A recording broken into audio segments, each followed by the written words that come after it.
I think this is an extraordinary moment in Irish history. The two chairmen, the two chief executives of the two largest banks are reduced to driving up to government buildings, essentially begging the Irish state to come to their aid, to save them from the consequences of their own folly.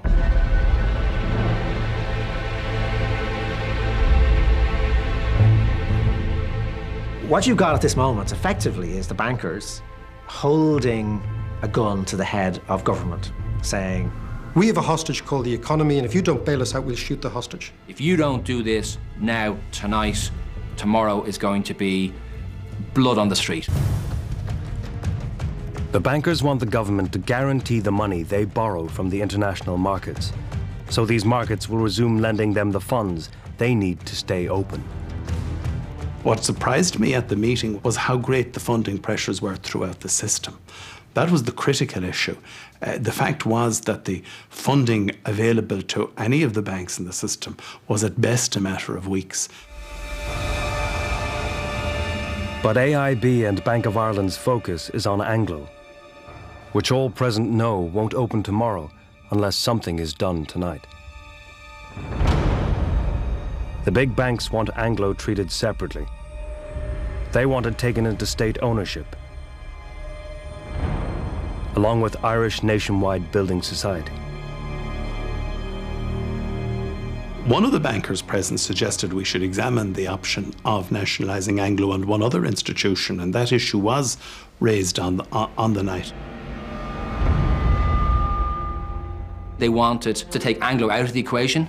If Anglo was technically insolvent, we'll let the government nationalise them, and then, basically by doing that, give them some more time, some breathing space. The bankers believe Anglo will be nationalised at the weekend.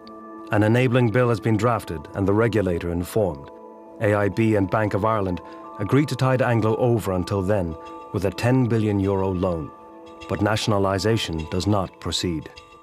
And there's this dramatic moment in the discussions where Brian Cowan slaps his hand on the table and says, "We're not fucking nationalising Anglo."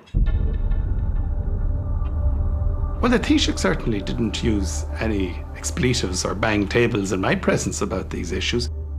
We weren't convinced that the message that a nationalisation would send out in the circumstances of funding declining in all of the banking system would have been a strong message for the country. It's 1 a.m. on September 30th, and the bankers depart, leaving the politicians to decide. Government advisors Merrill Lynch say there's no right or wrong course of action, but warn that an all-bank guarantee could weaken the state's ability to borrow money. It's the government's call. Yet as they deliberate, critical information is missing that will decide Ireland's future.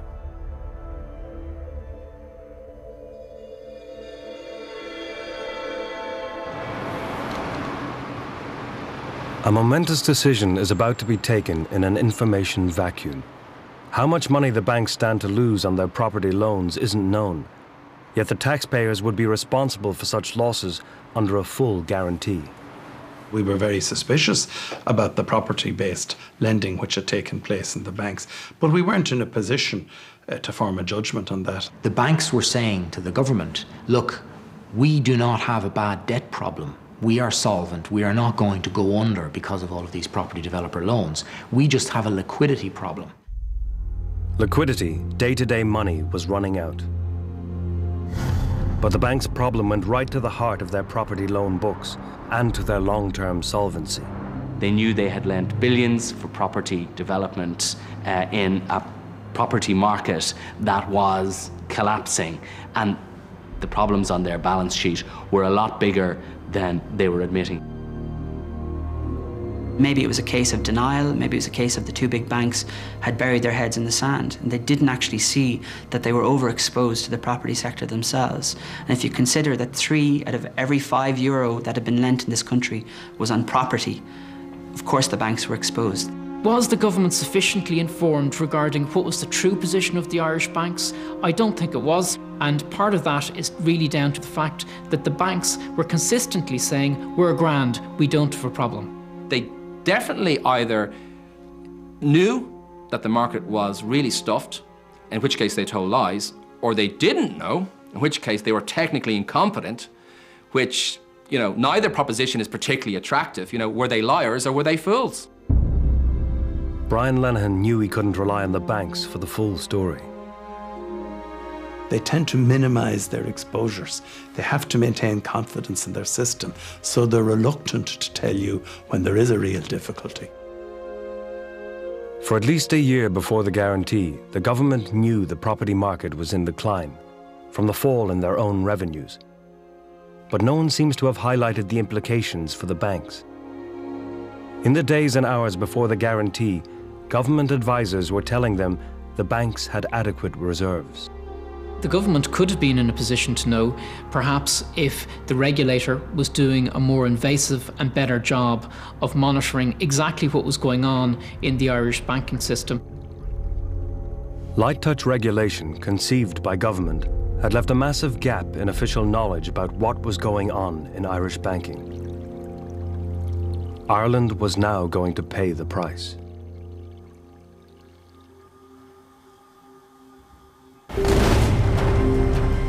It's early morning, Tuesday, September 30th. Just before dawn breaks, the government decides. Anglo-Irish Bank will not be nationalised. Instead, the entire banking system, Anglo included, will be guaranteed without limit. The government didn't know what it had done.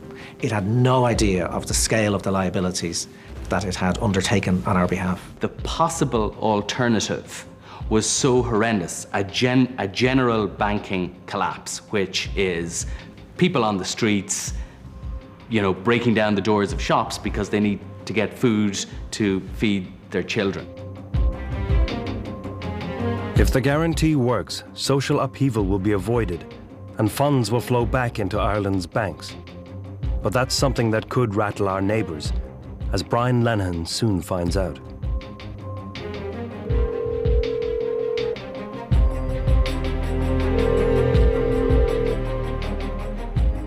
I contacted Christine Lagarde, who was the president of the European Finance Ministers' Council at the time, and I explained to her in French what the position was. Brian actually rang me before the opening of the stock market, and I think just before he made the announcement. And he told me that he felt that he had no other option but to issue that sort of broad guarantee for all the Irish banks. Her reply was, "Oh gosh," that's my first memory. As I put the phone down, I thought, if that happens, then there can be, you know, this sort of flow of funds channeled to Ireland. That caused a bit of frustration. Minister Lenihan next informs the Irish public. The government has just announced that it's guaranteeing all deposits and borrowings for the Irish banking system. Financial institutions involved are AIB, Bank of Ireland, Anglo-Irish Bank, Irish Life and Permanent, Irish Nationwide and the EBS Building Society. I interviewed Brian Lenihan, and it was clear he was very nervous. We must take action to secure the stability of our banking system, and that's what the government have decided to do. His eyes were bloodshot, he was a little bit jumpy, and he was very concerned about the public reaction. My fear was that it's a huge responsibility to sign up for a guarantee whose initial exposure is over 400 billion.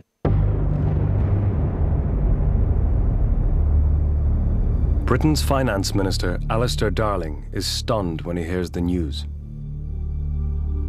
The first we heard about it was when I switched on the radio at 6 o'clock in the morning. The Irish government's unilateral decision to guarantee the debts and deposits of the country's largest banks has drawn a thinly veiled attack from Downing Street and the European... It's sometimes better if you don't hear these things on the radio first thing in the morning. The British were none too pleased, and the Prime Minister rang the Taoiseach, the Chancellor rang me on 2 occasions. I was anxious to ensure that we acted as much as we possibly could together. If you offer certain guarantees in Dublin, then it has repercussions on institutions in London. People would take their money out of British banks and put them into Irish banks. In the short term, the guarantee works. Anglo and the other banks stayed open. Our neighbours may have been annoyed, but that was the least of Brian Lenihan's worries. As the extent of the commitment made in the name of the Irish public dawned slowly, the guarantee would come to be seen as one of the most controversial government decisions ever made.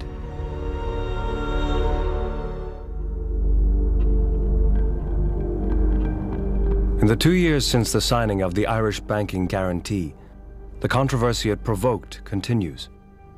The bank guarantee will be seen as the single most important decision that has been made to date in the history of the Irish state. No government in the history of the state has made a single decision with such incredible long-term consequences. As a decision that Ireland has made, it was absolutely monumental because it actually joined the Irish state to the Irish banks at the hip. All our fortunes were in together, and we were going to sink or swim together. There was no alternative to an extensive guarantee at the end of September 2008, given the circumstances at the time and given the situation we'd got into. But the banks should never have been allowed to get into that situation. The guarantee was to help the banks over a short-term cash crisis at minimal cost. Instead, it mushroomed into the most costly bank bailout of all. The government insists it won't bankrupt the nation. And anyway, they say, there was no alternative. We're a country that depends on funding the state with international investment in this difficult time, and our main banks require international funding. So putting all that at risk poses huge dangers for the wider economy, and that's a risk I wasn't prepared to take.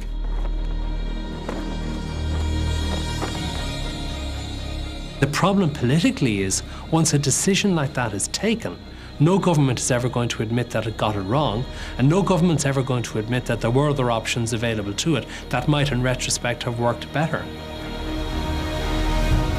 The banking crisis of 2008 shook the world as the most powerful financial system ever created came close to collapse, and with it, entire economies. Ireland couldn't escape the fallout in a globalized world, but the international crisis was really just the trigger. For Ireland had long been on a dangerous course of its own. Next week's Freefall will look at the domestic issues that caused Ireland to have the hardest crash of all. I remember one day asking the question, was there risks about this? And the answer was, you shouldn't be worrying yourself, Taoiseach. You know, that's the free market working. And in other words, was stay quiet, Taoiseach. So don't miss the concluding part of Freefall next Monday night at 9:35 here on RT1. Next up, the story of an Irish adventurer, athlete and author, and the first blind person to walk to the South Pole.